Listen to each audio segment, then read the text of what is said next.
Bonjour tout le monde, moi c'est Chantal et bienvenue dans une nouvelle vidéo de la Bibliothèque Jaune. Aujourd'hui j'avais envie de faire un book haul parce que j'ai accumulé quelques livres durant l'hiver. Dans le fond ça va être un book haul BD pré-pandémie, donc tous les livres que j'ai achetés à cette merveilleuse époque où les librairies et les boutiques de livres d'occasion étaient encore ouvertes.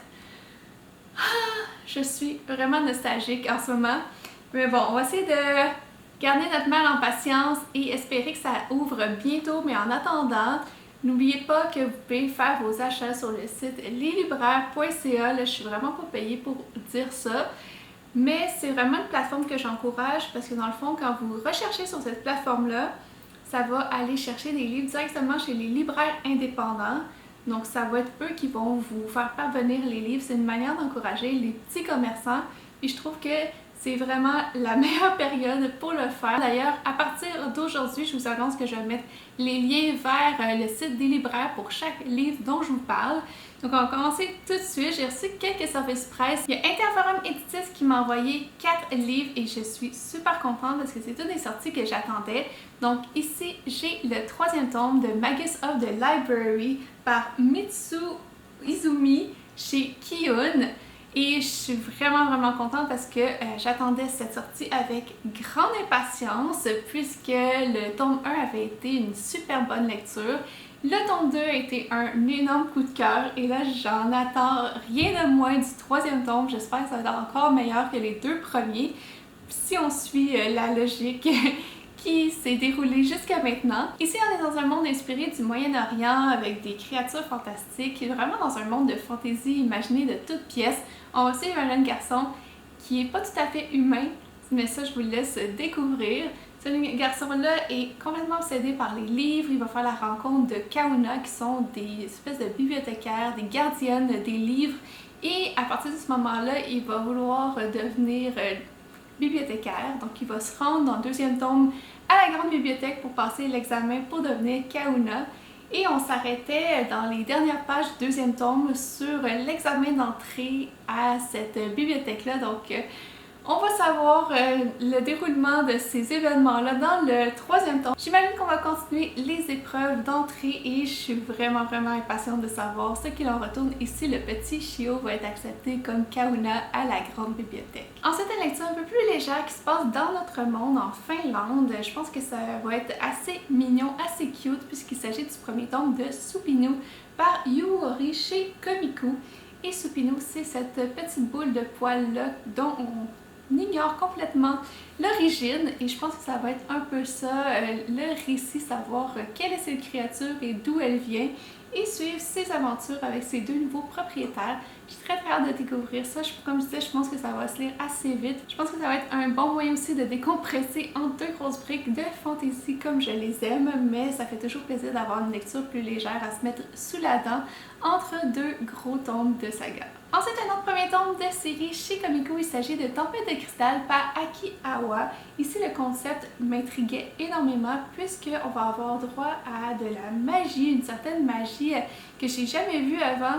Donc, le protagoniste de l'histoire, quand il va toucher des paysages, ils vont ratisser, ils vont faire ce qu'on appelle des fragments. Et avec ces fragments-là, elle va faire des sculptures jusqu'à ce qu'un beau jour, ça va tout déraper puisque les fragments vont s'éparpiller un peu partout.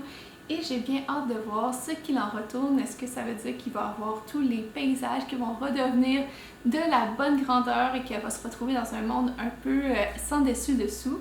Donc, j'ai bien hâte de voir ce 1er tome. J'ai vu par contre qu'il n'était pas si bien noté que ça sur Goodreads, mais j'ai hâte quand même de faire mon propre avis. Et encore un 1er tome de série que j'attendais avec grande impatience parce que j'en ai entendu parler énormément sur la chaîne de Lemon June. Elle adore cette série-là, elle nous en a parlé maintes et maintes fois.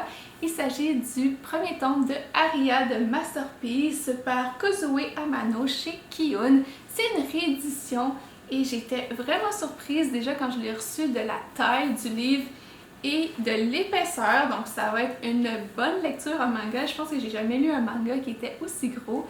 Mais le pitch de base me faisait hyper envie. Et ça se passe sur une nouvelle planète. En fait, c'est Mars qui a été terraformé pour ressembler à Venise et ça s'appelle maintenant Néo-Vénédia. Et notre protagoniste veut être gondolière dans cette ville-là. C'est une terrienne qui va débarquer sur cette planète-là. Donc j'imagine qu'on va découvrir l'univers à travers ses yeux. ça risque d'être très très prometteur et j'ai très hâte de découvrir ce manga dont j'entends que du bien. Et ensuite, le dernier manga que j'ai à vous présenter, il s'agit d'une sortie que j'attendais avec impatience, un manga que j'adore, donc peut-être que vous savez de quoi je parle puisqu'il s'agit du 5e tome de cette série-là. Il s'agit de l'Atelier des sorciers.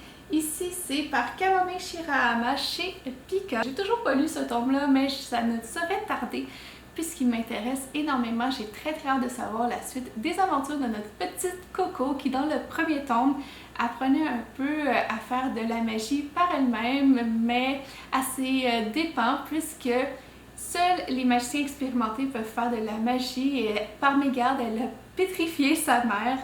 Heureusement, un magicien expérimenté l'a pris sous son aile et là, elle va apprendre la magie dans son atelier. Puisque dans cet univers-là, seuls les sorciers qui ont jeté les sorts peuvent les défaire, donc ça va être à elle de corriger ses erreurs. Elle va rencontrer en chemin d'autres sorcières qui sont apprenties dans cet atelier-là, passer des épreuves, rencontrer vraiment des personnages plus colorés que les uns que les autres, dans un monde complètement fantastique, fantasy avec vraiment des décors sublimes. Franchement, j'adore cette série-là et si vous ne connaissez pas encore et que vous aimez Harry Potter, je pense que ça pourrait être une excellente alternative pour continuer avec des histoires de sorciers parce que vraiment, ça me donne des vibes de notre petit sorcier favori. Et puis on va poursuivre avec les livres d'occasion que j'ai trouvés en bouquinerie. Premièrement, chez Renaissance, j'ai pu mettre la main sur le premier tome de Amulette par Kazu Kibuishi chez Scholastic, donc c'est le tome 1, le gardien de la pierre. Je pense que maintenant ils sont rendus au tome 8 ou 9, donc j'ai quand même un petit peu de retard dans cette série-là. Mais c'est une série qui me faisait hyper envie, premièrement parce qu'on a de la magie, et deuxièmement parce que l'histoire est hyper intrigante, puisque ici on va avoir droit à 2 enfants qui vont se faire kidnapper par une créature avec des tentacules. Donc c'est assez mystérieux, j'ai très hâte de voir ce qu'il en retourne et si je vais accrocher assez pour continuer avec les autres tomes qui sont déjà sortis. Et puis chez la librairie L'Échange, là c'est là que j'ai fait le plus de trouvailles. Premièrement, j'ai trouvé le premier tome de Sorceline. C'est par Sylvia Doué et Paola Antista. Le premier tome, c'est Un jour je serai fantasticologue chez Vent d'Ouest. Donc cette BD-là, je l'avoue, je l'ai déjà lue en emprunt bibliothèque. Je sais pas pourquoi, à un moment donné l'an dernier, j'avais emprunté énormément de bandes dessinées et je ne vous en ai jamais parlé. Donc là, j'ai mis la main dessus et j'ai ma propre copie. Je pourrais peut-être vous en parler, mais c'est vraiment une histoire que j'avais aimée. Belle histoire d'une petite fille qui commence à aller dans une école de magie. Elle veut en apprendre plus, elle, précisément sur tout ce qui touche aux créatures fantastiques, que ce soit des animaux ou même des créatures humanoïdes comme des vampires ou des loups-garous. Donc c'est super intéressant de la suivre dans ce monde-là et les dessins sont hyper beaux, donc c'est vraiment agréable. Une autre BD encore dans le style un peu fantasy, il s'agit de Maléfice, les contes d'Alhambra par S.M. Bordier et Sanoé aux éditions Jungle. Ce livre-là me faisait vraiment envie parce que je trouvais que l'histoire de base était hyper drôle. Vous savez, dans les récits de fantasy, on a souvent cette trame narrative-là qui revient du mariage arrangé, mais ici, ça fait pas exception, à part qu'il y a une petite twist. C'est que la princesse, en l'absence de ses frères, va être déguisée en garçon et envoyer épouser la princesse du royaume adverse afin d'assurer la paix entre les 2 royaumes. Donc je trouvais ça hyper drôle et hyper rafraîchissant comme petit twist à cette histoire. C'est vraiment une belle histoire d'amitié qui va se créer entre les 2 jeunes filles et j'ai vraiment hâte de savoir où ça s'en va. Un autre livre que j'ai déjà lu et que je vous ai pas parlé mais que je pense que je vais vous en parler parce que ça a vraiment été un coup de cœur. Il s'agit de Timo l'aventurier, le premier tome par Johan Sacré et Jonathan Garnier chez Le Lombard. Donc premièrement, les illustrations sont incroyables. Deuxièmement, l'histoire était époustouflante. Là, il faudrait que je fasse une relecture parce que je me souviens pas exactement des péripéties qui se passaient, donc je vais pas vous dire trop n'importe quoi, mais je sais juste que le petit protagoniste va faire la rencontre d'un chien panda, il me semble. Donc j'ai trouvé trop mignon. Mais l'histoire est vraiment savoureuse et je pense que ça mériterait une relecture pour pouvoir vous donner mon avis plus complet sur ce premier tome de série. Et une autre sortie chez Jungle qui me faisait hyper envie, que je voyais passer partout sur les réseaux sociaux et je trouvais ça ultra mignon. Et j'ai mis la main dessus toujours à l'échange sur Mont-Royal. J'ai vraiment été chanceuse, donc il s'agit de Entre neige et loup par Agnès Normaigne et Hélène Canac aux éditions Jungle toujours. Ce livre-là est ultra mignon, ultra doux et c'est vraiment inspiré du Japon, même que ça se passe au Japon en hiver et donc il y a plein d'aspects de la mythologie japonaise qu'on peut retrouver dans cette BD et ça me fait hyper plaisir parce que j'adore le Japon. Comme vous le savez, je connais pas vraiment l'histoire, mais je pense que ça va être très doux et très mignon et avec beaucoup de magie, donc je pense que je vais attendre quand même l'hiver pour le lire étant donné la thématique, mais franchement, c'est sûr que je lis cette année. Un troisième tome de série qui me faisait hyper envie, donc je me suis précipitée dès sa sortie chez mon libraire Planète BD. C'est vraiment le libraire qui est le plus proche de chez moi, donc c'est pour ça que j'y vais tout le temps. Mais ce tome-ci me faisait hyper envie, donc je me suis lancée dessus. Il s'agit de La boîte à musique par Gégé et Carbone. C'est le troisième tome, comme je disais, à la recherche des origines, publié chez Dupuis. Donc comme vous voyez sa couverture hivernale, je pense que je vais attendre aussi en hiver pour la lire. C'est vraiment une histoire toute douce, toute mignonne, une histoire un peu plus jeunesse. Mais étant donné que j'adore les dessins et ce monde fantastique où on suit une petite fille qui plonge dans une boîte à musique et qui découvre un monde minuscule, incroyable, fantastique, avec des personnages hauts en couleur, ça me fait hyper plaisir de découvrir cette histoire-là et de vivre les péripéties avec le personnage principal. Donc je vais garder cette BD-là en stock pour l'hiver, mais c'est sûr que ça va être lu cette année, ça aussi. Et ensuite, j'ai pu mettre la main sur un premier tome de série à la librairie Volume, qui est une librairie d'occasion, mais ils ont vraiment beaucoup de bandes dessinées, ils ont vraiment une belle sélection et c'est pas trop cher, je trouve, étant donné que c'est des livres d'occasion. Il s'agit du premier tome de Le Souffle-Vent, New Pearl Alexandrie par Andoris et Xavier Colette chez Delcourt. Donc cette série-là, elle date un peu, je pense qu'elle est terminée. C'est une série en 4 tomes, mais dès que j'ai vu la couverture, je pense que c'est sûr que je repartais avec. Puisqu'ici, on va être dans un monde fantastique, on va suivre une postière qui va faire la liaison entre plusieurs villes, accompagnée de son chat Ellie. Donc, ça avait tout pour me plaire, cette histoire-là, et j'ai bien hâte de la découvrir puisque je pense que dans cette histoire-là, en plus, il y a des artefacts magiques. Donc, qui dit artefact magique dit que c'est sûr que ça va me plaire. Donc, j'ai très hâte de pouvoir m'y plonger. Et puis, un livre que j'avais demandé pour mon anniversaire, puisque mon anniversaire, c'était début mars. Donc, je demande toujours au moins un livre parce que ma famille aime ça me faire plaisir et c'est sûr que je leur donne toujours au moins une suggestion de livre. Et cette année, c'était Élie et Gaston, donc L'Esprit de l'automne par Ludovic Villain et Céline Desrégnocourt chez Ankama. Donc cette BD-là m'a surtout attirée par les visuels incroyables, mais surtout parce qu'il y a un chat trop mignon sur la couverture.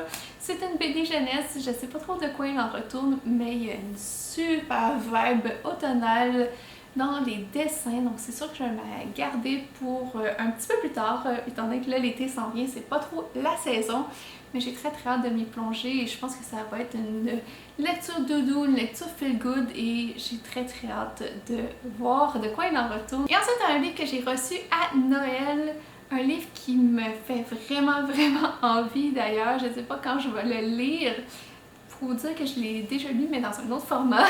Il s'agit du 4e tome de Harry Potter et la Coupe de Feu, illustré par Jim Kay, qui écrit bien entendu par J.K. Rowling. Et j'ai commencé à collectionner ces livres-là en VO, donc je continue à les avoir en anglais. C'est mon mari qui me l'a offert cette fois-ci. Mais j'ai tellement hâte de pouvoir redécouvrir ce livre-là qui, je pense, si je me souviens bien, c'était mon préféré à l'époque. Donc regardez-moi, le Poudlard Express, ça a l'air juste incroyable. J'avais adoré le tournoi des 3 sorciers et j'ai vraiment hâte de pouvoir replonger dans ce livre-là. Ça fait une éternité que j'ai pas relu les Harry Potter. Je les relis en fait avec ces éditions-là. Le dernier que j'ai lu, évidemment, c'est le 3e, donc j'ai très hâte de me plonger dans le 4e et je pense que ça va être juste incroyable de revivre ces moments-là avec des illustrations magnifiques. Donc ça va être tout pour les BD, manga, livres illustrés que j'ai accumulés avant la pandémie. Là, il y a une autre vidéo book haul qui s'en vient. C'est une vidéo où j'ai acheté que des livres québécois, donc ça va peut-être paraître fou avec le tag bleu que j'ai sorti la semaine dernière, où je disais que je trouvais pas trop des livres qui m'intéressaient, mais j'ai fait mes petites recherches et j'en ai trouvé quand même une dizaine qui m'intéressaient. Donc j'ai fait un petit calcul et en ce moment j'ai 80 livres dans ma pile à lire que j'ai soit en numérique ou en physique dans ma bibliothèque. Donc je crois qu'on va se calmer après ça pour les book hauls. Donc je pense que je vais réduire un peu la cadence juste pour ma santé mentale parce que c'est quand même assez angoissant d'avoir 80 livres qui t'attendent. Donc comme d'habitude, vous me direz dans les commentaires si vous avez lu un livre que j'ai mentionné ou si je vous ai donné envie d'en lire un. Ça me ferait super plaisir de savoir. Et nous on se revoit bientôt dans une prochaine vidéo et d'ici là je vous souhaite de bonnes lectures. Bye!